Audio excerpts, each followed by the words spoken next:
¿Cómo le va, Pancho? ¿Cómo anda? Buen día. Bien, bien, muchas gracias por atendernos, doctor. Está bien, está bien. Este, ¿Qué le queda de aquello que sucedió hace 31 años atrás? Pasaron más de 30 años y sigue existiendo la sensación horrible que sentí del primer momento.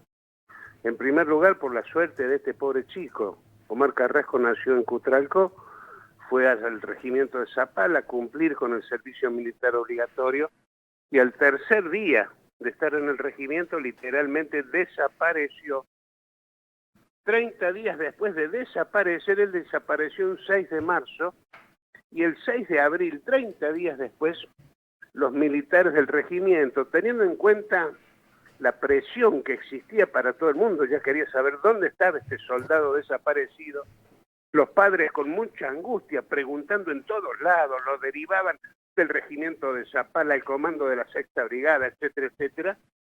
Los militares decidieron presentar en sociedad el cadáver de Omar Carrasco, que había tenido, conforme se determinó con posterioridad, una penosa muerte, Sí, una señor. lenta agonía que se habría prolongado por 2 días, y hubo una decisión de alguien ahí en el regimiento de dejarlo morir, porque por las lesiones que presentaba Omar Carrasco, si lo hubieran llevado al hospital de Zapala, que estaba a no más de 6 o 7 cuadras del regimiento, hoy Omar Carrasco estaría con vida.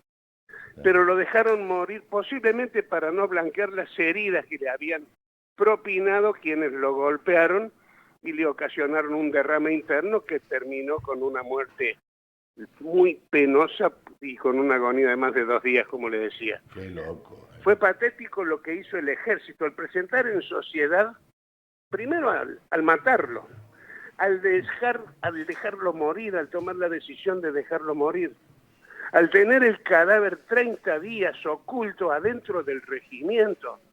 Yo le pido, Pancho, vaya y tire un perro muerto en cualquier regimiento del país, yo le aseguro que al otro día lo descubren y le Sí, dan sí, sepultura. y lo sacan para que Bueno, en este nada caso no lo contamine. podían sacar del regimiento porque ya había hasta guardias periodísticas cubriendo la puerta del Me regimiento porque ya todo acuerdo, el mundo comentaba que el cadáver estaba adentro. ¿cómo no me voy a Y acordar? decidieron presentarlo en sociedad, bien lo digo, porque el cadáver estaba desnudo y lo habían vestido con un pantalón recién planchado, estaba impecable el pantalón, situación que no se condice Ahora, pero con un pantalón, un sí. pantalón mucho más grande que la talla de Carrasco, ¿no?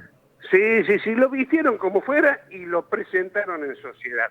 Hasta ahora vamos mal y lo que sigue es peor, porque más allá de lo que hizo el ejército, una vez presentado el cadáver en sociedad, aterrizó en el regimiento de Zapala un verdadero contingente de personal de inteligencia militar que no dejaron desaguisado por cometer, arrancaron hojas de los libros de guardia, falsificaron recetas médicas para simular la atención que le habrían brindado adentro del regimiento al soldado, sobornaron testigos, detuvieron e incomunicaron ilegítimamente a soldados a colimbas en el regimiento.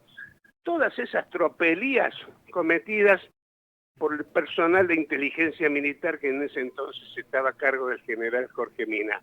Y todo esto fue descubierto gracias a una investigación ulterior que llevó a cabo con mucha eficiencia el entonces juez federal de Neuquén, Guillermo Labate, porque Rubén Caro, que era el juez federal de Zapala, era él quien debía investigar, era él quien debía determinar qué había sucedido. Sin embargo, se limitó a abrazar disciplinadamente las hipótesis que le mandaban desde adentro del regimiento. Así que, por un lado, tenemos la actitud de los militares. No me olvido de Martín Balsa, usted lo mencionaba. ¿Cómo? Cuando se... Y del general Carlos Díaz. Carlos Díaz, Sí, cómo nos vamos a olvidar? yo me acuerdo Martín Balsa, que poco tiempo después, porque se armó un despelote nacional, los padres se negaban a mandar los hijos al servicio militar obligatorio, No, se y terminó el vino servicio Martín militar Balsa, obligatorio. a Zapala, se Claro, reunió con los padres de los a llorar soldados, frente a la madre, ¿no? Sí, y le prometió a la madre que iba a venir al juicio para ver a la cara a los que habían asesinado a su hijo. No vino nunca más. Se escondió en su escritorio en Buenos Aires de una manera cobarde y optó por declarar por escrito porque lo ofrecimos como testigo a Martín Balsa y no quiso venir. Y al optar él a declarar como testigo, posibilitó que todos los altos oficiales involucrados en el encubrimiento también optaran por declarar por escrito, quitándole cualquier grado de espontaneidad y quitándole a las defensas la posibilidad de repreguntar a los militares. Así que, bueno, es un recuerdo muy triste que me trae esta fecha, una claudicación judicial como nunca pensé que se vería, y ahora se ve de nuevo porque ahora hay otro caso parecido. Claro, el de Pablo Córdoba. Yo no sé esa cuestión de una persona, que una historia oficial que dice que se suicidó de 2 disparos de FAL en la cabeza. Sí. Lo primero que uno se pregunta es cómo hizo para dispararse por segunda vez. Y el FAL estaba al lado de él. Bueno, lamentablemente veo que estas historias se repiten, siempre en ese regimiento, siempre el ejército obstruyendo la investigación y siempre contando con algún juez complaciente que permite que estas cosas sucedan. Lamentablemente es todo triste porque no fue solo la justicia de Zapala. Lo que hizo el Tribunal Oral aquí de Neuquén, yo me acuerdo cuando dictaron la sentencia de la condena, tuvieron que huir por los techos del tribunal porque la gente los quería linchar por poco a los jueces. Sí, señor.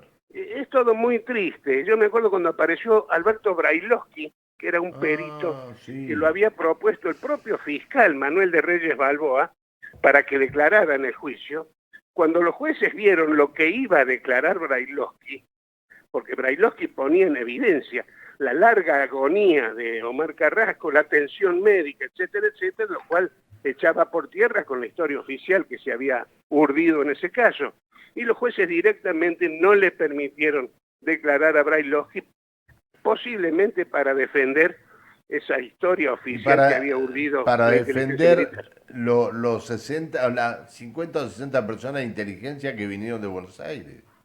Sí, claro, claro. Lamentablemente sucedió todo eso, se aplicó a rajatabla, como suele hacerse en esa época en el ejército, la ley del gallinero.